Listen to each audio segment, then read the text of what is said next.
एक अधूरी क्लास हमेशा अधूरी जानकारी देती है, इसलिए क्लास को अंत तक देखें। सभी को नमस्कार, मैं Hemlata Verma HC² Hemlata coaching classes में आप सभी का स्वागत करती हूँ। और प्यारे बच्चों, आज की इस क्लास में हम पढ़ेंगे the effects of oxidation reaction in everyday life, यानी कि दैनिक जीवन में उपचयन अभिक्रियाओं के प्रभाव। ये हमारी लाइफ में बहुत ज़्यादा मैटर करती है, तो इसलिए हमें इसके बारे में जानना बहुत ज़रूरी है।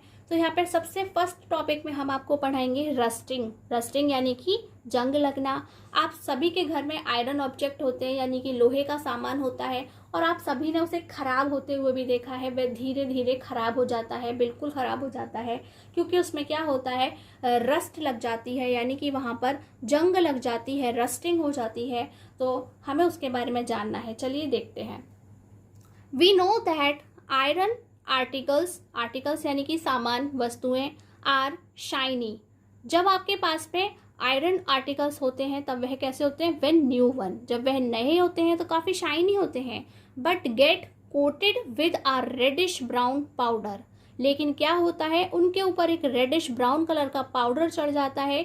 When left for some time, और अगर हम उसे कुछ समय के लिए बाहर छोड़ देते हैं तो वहाँ पे क्या होता है, वह इस तरीके का रेडिश ब्राउन कलर का पाउडर उसके ऊपर चढ़ जाता है। This process is commonly known as rusting of iron. तो ये जो तरीका है, यानी कि जिस तरह से ये हो जाता है, इसका कलर चेंज हो जाता है, वह एकदम शाइनी से रेडिश ब्राउन कलर का हो जाता है, उससे ही हम क्या बोलते हैं, रस्टिंग बोलते हैं। और हम किसकी बात कर रहे हैं, आयरन ऑब्जेक्ट की बात कर रहे हैं, तो हम कहेंगे रस्टिंग ऑफ आयरन, यानी कि लोहे में जंग लग जाती है। हिंदी में देखते हैं। हम जानते हैं कि लोहे की बनी वस्तुएं, नई वस्तुएं चमकदार होती हैं, लेकिन कुछ समय पश्चात उन पर लालिमा युक्त भूरे रंग की परत चढ़ जाती है। प्राय इसे प्रक्रिया को लोहे पर जंग लगना कहते हैं। आप सभी ने अपने घर में लोहे की चीज़ें देखी। हमारे घर में लोहे के पाइप वगैरह होते हैं, या फिर आपने देखा होगा कि हमारे घर में लोहे के क्या होते हैं, कूलर वगैरह घर में होते हैं। बहुत सारा सामान होता है जो आयरन से ही बना हुआ होता है, लोहे का बना हुआ होता है। और जब घर भी बनवाते हैं तो आपको पता है बहुत सारा सामान होता है जो लोहे का इस्तेमाल किया जाता है।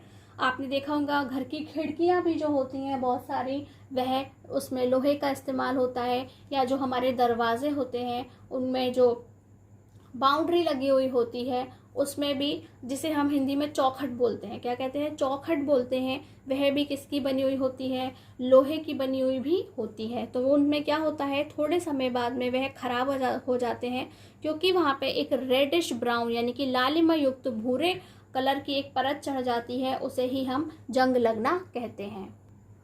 हमारा नेक्स्ट टॉपिक है यहाँ पर कोरोजन। क्या है, कोरोजन यानी कि संक्षारण। When a metal is eaten up gradually by the action of air, moisture and acids etc. on their surface, it is said to corrode. तो आपने देखा, ये बोल रहे हैं कि धीरे धीरे मेटल को खा जाता है। ग्रेजुअली यानी कि धीरे धीरे, ईटन अप यानी कि खा जाता है। किसको खा जाता है, मेटल को खा जाता है। कौन खा जाता है, एयर, मॉइस्चर और एसिड्स। यानी कि अगर किसी मेटल के ऊपर एयर, मॉइस्चर या एसिड आकर के अटैक कर जाता है, यानी कि उससे नुकसान पहुंचाता है, किस तरह से, ग्रेजुअली, धीरे धीरे पहुंचा रहा है, और इतना पहुंचा रहा है कि बेचारी खत्म ही हो जाती है। It is said to be corroded, तो हम उसे कहते हैं कि वह कोरोड हो गई है। क्या हो गई है, कोरोड हो गई है, यानी कि वह धीरे धीरे खा करके खत्म कर दी गई है। And this process is called corrosion, और इस पूरी घटना के हो जाने को हम कहते हैं कोरोजन हो गया है। क्या हो गया है, कोरोजन हो गया है।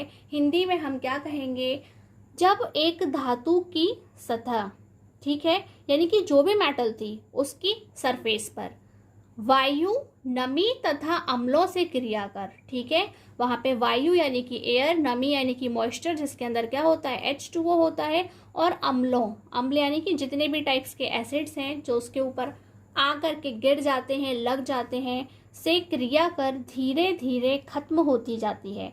क्या हो रहा है, उसका धीरे धीरे क्षय हो रहा है। ये जो संक्षारण आपको दिख रहा है, यहाँ पे क्या हो रहा है, क्षरण हो रहा है, और क्षरण होना का मतलब क्या होता है, खत्म होना होता है।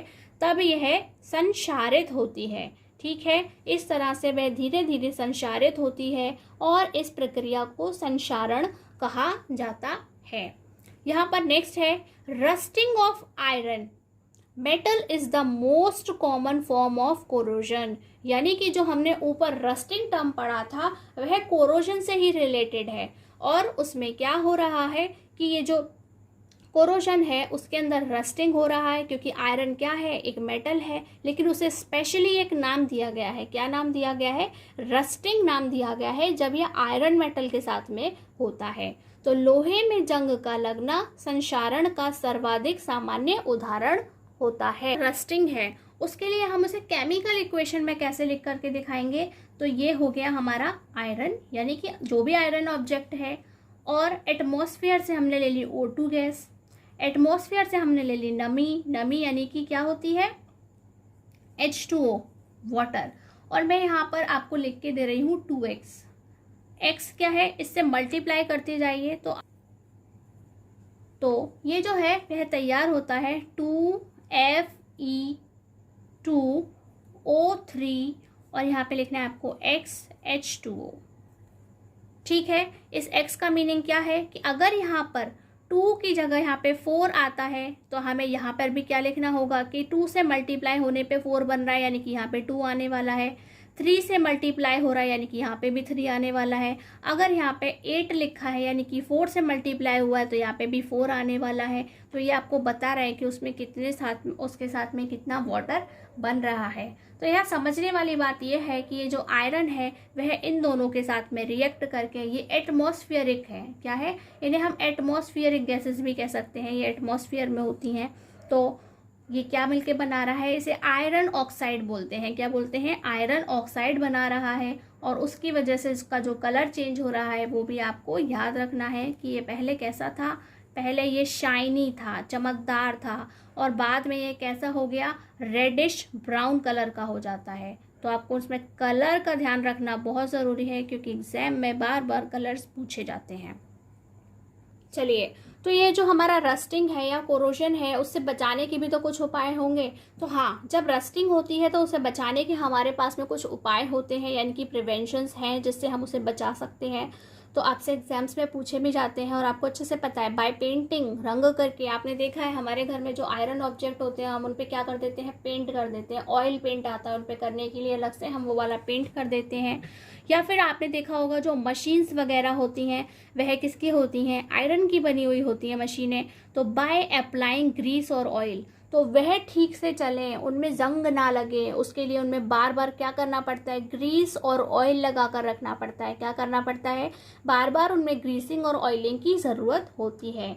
नेक्स्ट है हमारा बाय गैल्वनाइजेशन, यानी कि गैल्वनीकरण द्वारा। तो ये जो गैल्वनाइजेशन होता है वह क्या होता है? यह एक प्रोसेस होता है जिसकी हेल्प से हम आयरन के जो ऑब्जेक्ट होते हैं, यानी कि जो लोहे की वस्तुएं होती हैं, उनके ऊपर एक पतली सी जिंक की लेयर चढ़ा दी जाती है। तो लिंक की लेयर चढ़ाने से क्या होता है कि वह एयर के अंदर, यानी कि एटमॉस्फेयर के अंदर जो हमारे ऑक्सीजन और जो वाटर वेपर है, यानी कि मॉइस्चर है, वह उसके कांटेक्ट में नहीं आता है। और जब कांटेक्ट में ही नहीं आएगा तो कोई भी रिएक्शन नहीं होगी। रिएक्शन नहीं होगी तो रस्टिंग नहीं होगी, यानी कि कोरोजन नहीं होगा। चलिए, the black coating on silver, यानी कि जो सिल्वर की चीज़ें होती हैं उन पर ब्लैक कोटिंग हो जाना, and the green coating of copper are also examples of corrosion, यानी कि चांदी के ऊपर काली परत व तांबे के ऊपर हरी परत का चढ़ना भी संक्षारण के उदाहरण है। तो ये सभी कुछ हमें घर में देखने को मिलता है। सभी के पास में क्या होते हैं? सिल्वर के ऑर्नामेंट्स होते हैं, आपके पास में चांदी की काफ़ी चीज़ें होती हैं, अंगूठी होती हैं, सिक्के होते हैं और चेन वगैरह होती हैं। कुछ लोगों के पास में बर्तन भी होते हैं जो इस्तेमाल करते हैं चांदी के। और इसके अलावा कॉपर आपको घर घर में मिलेगा, कॉपर से बना हुआ सामान। वह सभी कैसे हो जाते हैं? उन पर ग्रीन कलर की कोटिंग आ जाती है। स्पेशली ये तब होता है जब एटमॉस्फेयर कैसा होता है? बहुत ज़्यादा ह्यूमिड होता है, उसमें बहुत उमस होती है, बहुत चिपचिपा मौसम कहा जाता है। ऐसी चीज़ें तब देखने को आपको ज़्यादा मिलती हैं। तो इन्हें भी आपको केमिकल रिएक्शन में लिखना सीखना है। तो सबसे पहले हम ऊपर सिल्वर की बात कर रहे थे, तो हम यहाँ पहले सिल्वर की रिएक्शन लिख करके दिखाएंगे। तो ये हमारा 2Ag, यानी कि हम सिल्वर ले रहे हैं, और ये कब जाके काली हो जाएगी। तो हमारी जो चांदी की चीज़ें हैं कब काले कलर की हो जाती हैं, ब्लैक कलर की, जब वह सल्फर डाइऑक्साइड के कांटेक्ट में आती हैं। तो वह क्या बनाएंगी, Ag2S। ठीक है, तो वह पहले ये कैसी थी, यह सिल्वर कलर की थी। आपको पता है सिल्वर इसी के नाम से बना हुआ है, शाइनी होता है। और बाद में ये कैसे हो जाएगी, ब्लैक कलर की हो जाएगी, यानी कि काले रंग की हो जाती है। तो ये काफ़ी इम्पॉर्टेंट है, आपको बहुत अच्छे से करना है। और केवल लिखने से काम नहीं चलेगा, केमिस्ट्री में केमिकल इक्वेशन का लिखना, रिएक्शन का करके दिखाना बहुत ज़रूरी होता है। नेक्स्ट देखते हैं हम, ये हमारा जो कॉपर वाला है उसके लिए। तो हमने लिए 2Cu यानी कि कॉपर, H2O यानी कि वाटर, और O2 यानी कि ऑक्सीजन गैस, और उसके साथ साथ में यहाँ पे आएगी CO2। तो इन तीनों को मिला करके हम क्या कह रहे हैं, एटमॉस्फेरिक गैसेस कह रहे हैं कि ये सभी एटमॉस्फेयर में होती हैं। और यह आपस में रिएक्ट करके क्या बनाती हैं, CuCO3, यानी कि कॉपर कार्बोनेट बन रहा है। क्या बन रहा है, कॉपर कार्बोनेट बन रहा है। इसके अलावा यहाँ पे कॉपर हाइड्रोक्साइड यानी कि Cu2OH बन रहा है। तो ये जो है वह क्या बन रहे हैं, यही है हमारा जिसे हम कह रहे हैं कि ग्रीन कलर की कोटिंग जो हो रही है। क्या हो रहा है कि पहले कॉपर का अपना एक कलर था, बाद में वहाँ पे क्या हो गई, ग्रीन कलर की कोटिंग हो जाती है। आपको याद रखना है कि कौन सी चीज़ है, कौन सी गैस है, किस चीज़ के लिए रिस्पॉन्सिबल है। तो ये जो सिल्वर है उसके लिए सल्फर डाइऑक्साइड गैस जो है वह इसके लिए रिस्पॉन्सिबल है। तो आप नोटिस करेंगे यदि आप एक ऐसे एरिया में रहते हैं जहाँ पर नाले बहते हैं, क्योंकि नाले में से क्या होती है, काफ़ी खतरनाक गैसेस निकलती हैं, वहाँ से सल्फर डाइऑक्साइड भी निकलती है। यदि आपके घर के आसपास के एरिया में नाले बहते हैं तो समझ लीजिए कि वहाँ पर आपके जो सिल्वर के ऑर्नामेंट्स हैं, ऑब्जेक्ट्स हैं, वो बहुत जल्दी काले पड़ जाते हैं, बहुत जल्दी पड़ जाते हैं। और बिल्कुल ऐसे लगते हैं जैसे कि आपने लोहे का कोई सामान पहन रखा है या लोहे का कोई सामान इस्तेमाल कर रहे हैं, इतने ख़राब दिखाई देते हैं। और जबकि वहाँ और जहाँ पर SO2 इफ़ेक्ट कम होता है, यानी कि वहाँ नाले नहीं बहते हैं, काफ़ी साफ़ सफाई रहती है, वहाँ पर आसानी से ये जो Ag है वह रिएक्ट करके कोई ब्लैक कलर नहीं देता है। और उसी तरह से आपको ये भी बहुत अच्छे से रिएक्शन तैयार करनी है। ये सभी ऐसे रिएक्शन है जो बार बार एग्जाम्स में आपसे पूछे जाएंगे और आपको याद भी होने चाहिए। तो आपने देखा कि कोरोजन हो रहा है, यानी कि वह क्या कर रहा है, नुकसान पहुंचा रहा है। जो हमारे मेटल्स के बने हुए ऑब्जेक्ट हैं उन्हें तरह तरह से नुकसान पहुंचा रहा है। तो एग्जाम्स में ये भी पूछा जाता है कि वह क्या क्या डैमेज करता है। तो डैमेज बाय कोरोजन यानी कि संक्षारण से होने वाली क्षति। Corrosion causes damage to car bodies, यानी जो कार की बॉडीज़ होती हैं वह मेटल की बनी हुई होती हैं, वह उन्हें डैमेज करता है। ब्रिजेस यानी कि जो पुल बने होते हैं जिनके ऊपर से हम चल कर के जाते हैं, यानी कि जो हमारी गाड़ियाँ वगैरह होती हैं वह निकलती हैं। आयरन रेलिंग्स, तो आपने रेलिंग्स देखी होंगी, घर में भी लगाई जाती हैं जब घर बनता है। और इसके अलावा रेलवे लाइन की पटरियाँ वैसा भी किसकी होती हैं, आयरन की बनी हुई होती हैं। शिप्स, जो जहाज़ होते हैं उन्हें बनाने में इसका इस्तेमाल किया जाता है। And to all objects made of metals, यानी कि इसके साथ साथ वे सारे मेटल्स के object, specially those of iron, और उनमें से सबसे ज़्यादा कौन सा, iron. Corrosion of iron is a serious problem. तो सबसे ज़्यादा सीरियस प्रॉब्लम क्या है, आयरन जो कोरोजन हो रहा है आयरन में हो रहा है, यानी कि रस्टिंग जो है वह सबसे ज़्यादा मेन प्रॉब्लम है। Every year an enormous amount of money is spend to replace damage iron, यानी कि हर साल हमारे यहाँ पे बहुत सारा अमाउंट इसलिए खर्च हो जाता है कि जो आयरन के ऑब्जेक्ट हैं वह ख़राब हो जाते हैं और उन्हें बदलना पड़ता है। हिंदी में देखते हैं, संक्षारण के कारण कार के ढांचे यानी कि उसके ऊपर की बॉडी, स्ट्रक्चर जिससे बनता है, पुल, रेलिंग, जहाज तथा धातु विशेषकर लोहे से बनी वस्तुओं की क्षति बहुत अधिक होती है। लोहे का संक्षारण एक गंभीर समस्या है क्षतिग्रस्त लोहे को बदलने में हर वर्ष बहुत अधिक पैसा खर्च होता है। तो ऐसा नहीं है कि वहाँ आपको ऐसे ही जस्ट पैराग्राफ लिखना होगा। जब आपसे पूछा जाएगा तो वे आपसे ये पूछ सकते हैं कि सबसे ज़्यादा कौन सी मेटल है जिसमें कोरोजन होता है या जिसकी वजह से हमें बहुत सारा नुकसान होता है, हमें रिप्लेस करना पड़ता है, तो आप कहेंगे आयरन। वे आपसे ये भी पूछ सकते हैं कि कौन कौन से आयरन के ऑब्जेक्ट हैं या मेटल ऑब्जेक्ट हैं जिनका यूज़ हम करते हैं और वह जिन सभी में कोरोजन हो जाता है। तो स्पेशली आपको उन सभी के नाम भी याद रखने हैं। नेक्स्ट टॉपिक है हमारा रेंसिडिटी, यानी कि विकृत गंधिता। हिंदी में आपको नाम से समझ में आ रहा होगा, गंध कैसी वाली, विकृत, यानी कि खराब वाली जो गंध आ रही है किसी चीज में से, वह क्या है, रेंसिडिटी है। When fats and oils are oxidized, क्या हो रहा है कि जो फैट होते हैं और ऑयल्स होते हैं हमारे, वह ऑक्सीडाइज हो जाते हैं, यानी कि ऑक्सीजन से रिएक्ट करते हैं by aerial oxidation. Aerial oxidation कैसा कि वहाँ पर जो हमारे पास एटमॉस्फेयर के अंदर जो एयर है, ऑक्सीजन है, उससे रिएक्ट कर रहे होते हैं। दे बिकम रेंसिड, वह क्या हो जाते हैं, रेंसिड हो जाते हैं, सड़ जाते हैं। And their unpleasant smell and taste is called rancidity, और वहाँ पे जो उनमें से दुर्गंध आ रही है, अनप्लीजेंट स्मेल मीन्स दुर्गंध आ रही है, और जो उसका अनप्लीजेंट टेस्ट है, खराब टेस्ट है, उसे ही हम रेंसिडिटी कहते हैं। हिंदी में हम कहेंगे जब वसा तथा तेल वायु में उपस्थित ऑक्सीजन से अपचयित हो जाते हैं। ठीक है, वसा और तेल क्या है, वसा आप जानते हैं ना, फैट, जिनसे हमारे खाने से वज़न बढ़ता है, ऐसी चीज़ है जिससे खाने से वज़न बढ़ता है। और ये जो हमारा ऑयल, सभी जानते हैं ऑयली फूड्स खाता है इंसान। तो जब वसा तथा तेल वायु में उपस्थित ऑक्सीजन से उपचयित हो जाते हैं तब वे विकृत गंधी, यानी कि बासी हो जाते हैं। क्या होते हैं, बासी हो जाते हैं, और उनके खराब स्वाद तथा खराब गंध, यानी कि दुर्गंध को विकृत गंधिता कहते हैं। तो आप समझ गए कि वो खाना जिसे हम फेंक देते हैं कह कर कि ये बासी हो गया है, खराब हो गया है, उसे ही हम क्या कहते हैं कि वह रेंसिड हो जाता है, विकृत गंधी हो जाता है। और इस प्रोसेस को हम क्या कह रहे हैं, जिसमें से हमें बदबू आ रही है खाने में से, उसका टेस्ट खराब हो गया, बदबू भी नहीं आई। समटाइम्स क्या होता है, चीज़ें खराब हो जाती है, उसमें से स्मेल नहीं आती। क्यों, क्योंकि हम फ्रिज में रख देते हैं, और फ्रिज में रखने से आपको यही लगता है कि नहीं भाई चीज़ जो है वह खराब नहीं होगी, लेकिन कई बार ऐसा होता है कि हम फ्रिज में रखने पर भी वह चीज़ खराब हो जाती है और हमें उसकी स्मेल नहीं आती है। लेकिन जब हम उसे टेस्ट करते हैं तो हमें पता चलता है कि हाँ, इसका टेस्ट चेंज हो गया है,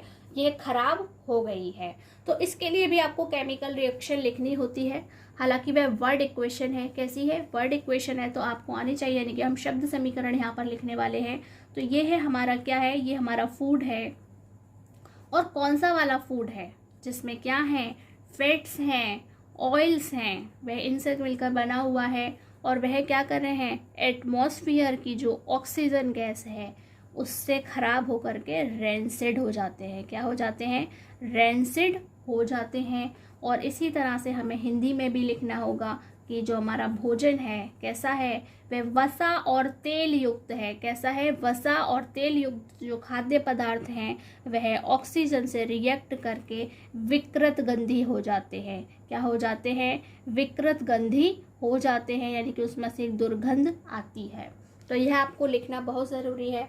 और ये अभी हम बहुत सारी ऐसी चीज़ें बताएंगे जिसमें से एक जो बहुत ज़्यादा इम्पॉर्टेंट है वह क्या है कि आपने देखा होगा कि जो मार्केट में जो पैकेट वाला सामान आता है, तो आपने देखा कि मार्केट में जो पैकेट वाला सामान आता है उसमें पैकेट में हवा भरी रहती है। क्या भरी होती है, हवा। तो मोस्टली लोग ये भी कहते हैं कि इसमें सामान से ज़्यादा तो हवा भरी हुई है। तो वह हवा क्यों होती है, वह जो हवा होती है वह नाइट्रोजन गैस होती है, और जो नाइट्रोजन गैस होती है वह क्या होती है, लेस रिएक्टिव होती है, कम अभिक्रियाशील होती है, यानी कि वह फूड के साथ जल्दी से रिएक्ट नहीं करती है जिससे वो खराब नहीं हो, और जो हमारा फूड है उसकी लाइफ लॉन्ग हो जाती है। अगर वो एयर नहीं भरेंगे, यानी कि जो आप जिसे हवा कह रहे हैं, यानी कि वो नाइट्रोजन गैस है, अगर वह उसे नहीं भरेंगे तो वह जो फूड है वह जल्दी खराब हो जाता है।